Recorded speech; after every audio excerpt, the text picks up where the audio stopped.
بسم اللہ الرحمن الرحیم۔ السلام علیکم۔ آج کا عنوان ہے اعمال صالحہ کی تاثیر اور استغفار کے فائدے۔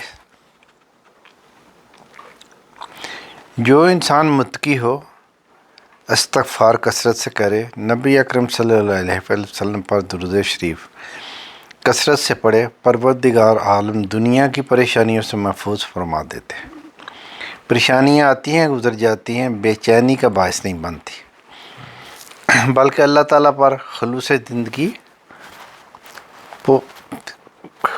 زندگی عطا فرما دیتے ہیں، بلکہ اللہ تعالیٰ پر خلوص زندگی عطا فرما دیتے ہیں۔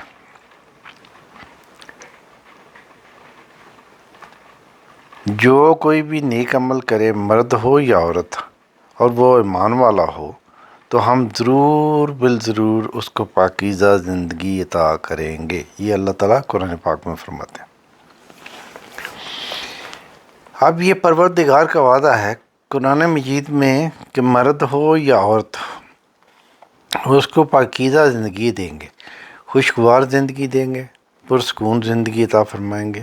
تو جب اللہ تعالیٰ وعدہ فرما رہے ہیں تو اس کا مطلب ہے کہ ہمیں نیک اعمال کرنے سے یقیناً ایسی زندگی نصیب ہوگی۔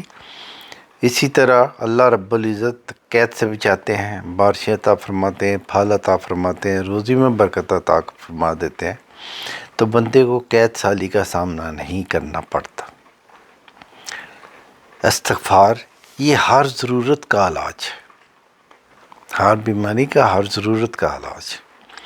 حضرت حسن رضی اللہ عنہ تشریف فرماتے کہ ایک آدمی آیا، کہنے لگا، حضرت بڑا گناہ گار ہوں، بڑا خطا کار ہوں، چاہتا ہوں کہ میرے گناہ معاف ہو جائیں، مجھے طریقہ بتائیں۔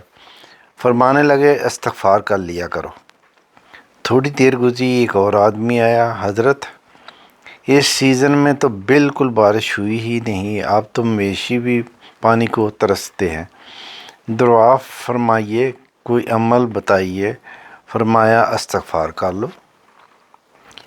ایک اور آدمی آیا، حضرت بڑا غریب ہوں، قرضوں نے جکڑ رکھا ہے، ادائیگی کی کوئی صورت نظر نہیں آتی، مجھے کوئی اس کا طریقہ بتائیے۔ فرمایا استغفار پڑھیے۔ جاؤ۔ پھر ایک آدمی آیا، حضرت بڑی دل کی تمنا ہے، کئی سال ہو گئے شادی کو، اللہ تعالیٰ مجھے کو نیک بیٹا عطا فرمائے۔ انہوں نے کہا جاؤ استغفار کرو۔ ایک اور آدمی آیا کہ حضرت میرا باغ تو ہے، مگر یہ دعا کرو کہ اس سال اس میں پھل زیادہ لگیں۔ فرمایا استغفار کرو۔ یعنی کہ یہ لوگ آ رہے ہیں تو ایک ہی ان کا علاج بتا رہے ہیں، حضرت حسن رضی اللہ عنہ کہ استغفار کرے۔ ایک اور آدمی آیا، حضرت میری زمین ہے مگر اس میں پانی نہیں ہے، تو میں کچھ کنواں وغیرہ کھودنا چاہتا ہوں، دعا کریں کہ اس میں سے اللہ تعالیٰ پانی نکال دے۔ فرمایا استغفار کرو۔ اب ایک آدمی قریب ہی جو خدمت گزار تھا، بیٹھا ہوا تھا، اس نے کہا حضرت یہ عجیب بات ہے اور عجیب چیز ہے جو آپ کے ہاتھ میں آئی ہے کہ جو پوچھنے آتا ہے استغفار کرو استغفار کرو۔ تو انہوں نے فرمایا دیکھو بھائی، یہ جو استغفار کا عمل ہے نہ یہ میں نے اپنی طرف سے بتایا ہے، یہ تو رب العزت نے قرآن مجید میں بتایا ہے، سچے پروردگار نے اپنے سچے کلام میں فرمایا ہے۔ تو اللہ کیا فرماتے ہیں؟ ترجمہ، تم اپنے رب کے سامنے استغفار کرو۔ دوسری آیت میں وہ گناہوں کو بخشنے والا ہے۔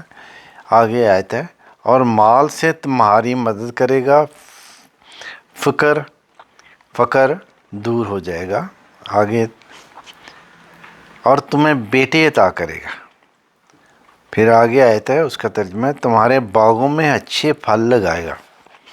پھر آگے آیت آتی ہے قرآن پاک کی، اور اللہ تعالیٰ تمہیں چشمے اور نہریں عطا فرمائے گا۔ تو یہ قرآن مجید کی آیت ہے، اس میں بتلایا گیا ہے کہ استغفار کی کثرت سے اللہ تعالیٰ یہ سب نعمتیں عطا فرما دیتے ہیں۔ اس لیے قیامت کے دن سب سے زیادہ وہ آدمی خوش ہوگا جس نے اپنے اوپر استغفار کو لازم کیا ہوگا، اور قیامت کے دن ان کے نامہ اعمال میں استغفار بہت زیادہ ہوگا۔ ہم چلتے پھرتے بھی استغفار کر سکتے ہیں، گاڑی چلاتے بھی استغفار کر سکتے ہیں، بیٹھے ہوئے بھی استغفار کر سکتے ہیں، مگر دیکھا گیا ہے کہ مشکل سے 100 دفعہ پڑھنے کی سعادت بھی قسمت والوں کو ہی نصیب ہوتی ہے۔ عموماً استغفار نہیں پڑھا جاتا، حالانکہ اس استغفار میں ہماری پریشانیوں کا حل موجود ہے۔ نبی اکرم صلی اللہ علیہ وآلہ وسلم نے فرمایا، اللہ تعالیٰ ہر پریشانی میں اس کے لیے آسانی کر دیں گے، یعنی استغفار اگر پڑھے گا تو ہر پریشانی میں اس کے لیے آسانی، اگر یہ کو استغفار پڑھے گا تو اللہ ہر تنگی میں سے نکلنے کا رستہ کھول دیں گے۔ تو اگر استغفار کریں گے تو اللہ کے نبی صلی اللہ علیہ وسلم کہتے ہیں ایسی طرف سے رزق اللہ دے گا جس کا ہم کو وہم و گمان بھی نہیں ہوگا۔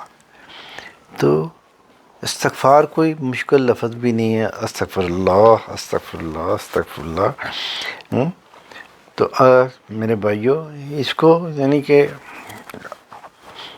اپنی زبان میں پکا لو، تاکہ صبح شام جدھر بیٹھو اٹھو جو بھی کرو استغفر اللہ استغفر اللہ استغفر اللہ۔ تو اس میں کیا ہے، اس میں آپ کا بھی فائدہ ہے، آپ کی یعنی کہ پریشانیاں بھی دور ہوں گی، آپ کی مشکلیں بھی آسان ہو جائیں گی۔ تو اس استغفار کا یعنی کہ ورد کیا کرو، اس کو کثرت سے پڑھا کرو۔ اللہ ہم سب کو استغفار کرنے کی توفیق عطا فرمائے، آمین۔